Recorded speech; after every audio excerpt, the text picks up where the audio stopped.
Hello friends, welcome back my YouTube channel GS academy. আজকে আমরা শিখব 25 এর সঙ্গে যে কোনো নাম্বারের একটা সহজ পদ্ধতিতে গুণ।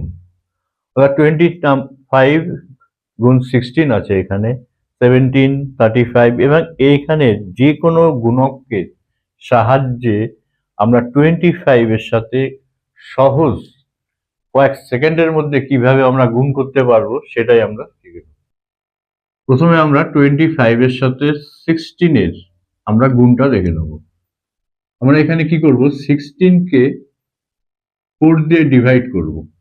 16 নাম্বারটাকে আমরা 4 দিয়ে ডিভাইড করব। 4 দিয়ে ডিভাইড করলে হয় 4। তাহলে এবার এই 25 4 মানে আমরা এখানে ধরে নেব 400, কারণ 4টে 25 নিয়ে একটা সেট তৈরি করা হচ্ছে, তার মানে এটার থেকে আমরা পাচ্ছি 400, তাহলে এটার প্রোডাক্ট 400।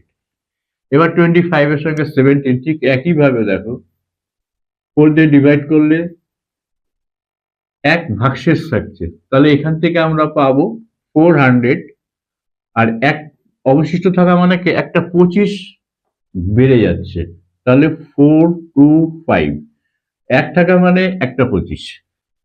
এবার 25 এর সঙ্গে 35 কে আমরা 4 দিয়ে ডিভাইড করছি, 4 32 থাকছে 3 ভাগশেষ, তাহলে 8 মানে 800, আর 3 থাকছে মানে 3টে 25 থাকছে, তাহলে 25 ইন্টু 3 75, তাহলে 875, অর্থাৎ 875 এটাই হচ্ছে এদের প্রোডাক্ট অর্থাৎ গুণফল।